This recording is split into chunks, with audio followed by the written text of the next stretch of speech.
Mesurer une distance avec un signal lumineux ou un signal sonore. Dans notre quotidien, nous pouvons utiliser un télémètre laser pour mesurer une distance.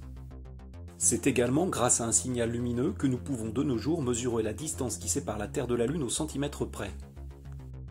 De nombreuses voitures modernes sont équipées d'un radar de recul qui mesure, grâce à une onde ultrasonore, la distance qui les sépare d'un obstacle. Mais comment ces appareils fonctionnent-ils ? Ces appareils fonctionnent sur une relation particulière de la physique, la relation entre la vitesse, la distance et le temps. En effet, nous savons que pour calculer la vitesse v d'un objet en déplacement ou la vitesse de propagation d'un signal, il faut connaître deux choses.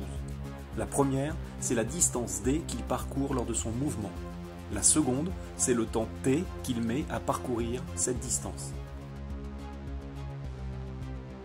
Ainsi, en divisant la distance d parcourue par l'objet par le temps t de parcours, nous pouvons calculer sa vitesse. Vitesse est égale à distance divisée par temps. Cette relation est tout aussi valable pour un objet en mouvement que pour un signal qui se déplace entre un émetteur et un récepteur. Si je veux calculer la vitesse du signal, il suffit que je divise la distance qu'il parcourt par le temps qu'il met à parcourir cette distance.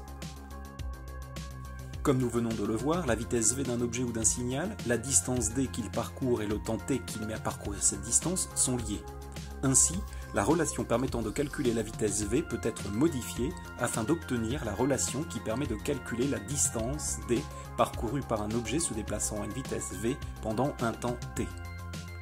Pour calculer la distance d parcourue par l'objet lors de son mouvement, il suffit de multiplier sa vitesse v par le temps de parcours t, soit distance est égale à vitesse fois temps. C'est cette relation qui est utilisée pour calculer la distance parcourue par un signal.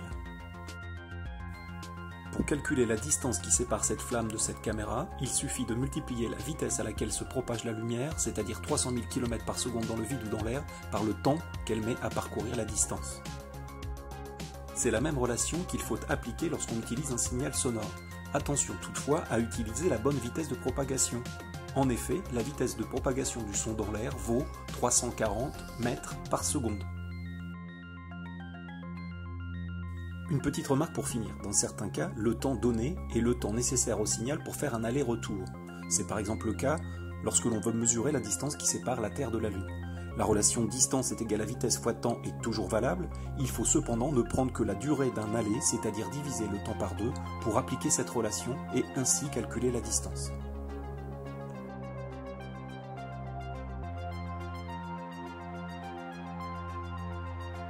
J'espère que cette petite vidéo t'aura été utile, je te souhaite maintenant un bon travail et je te dis à bientôt.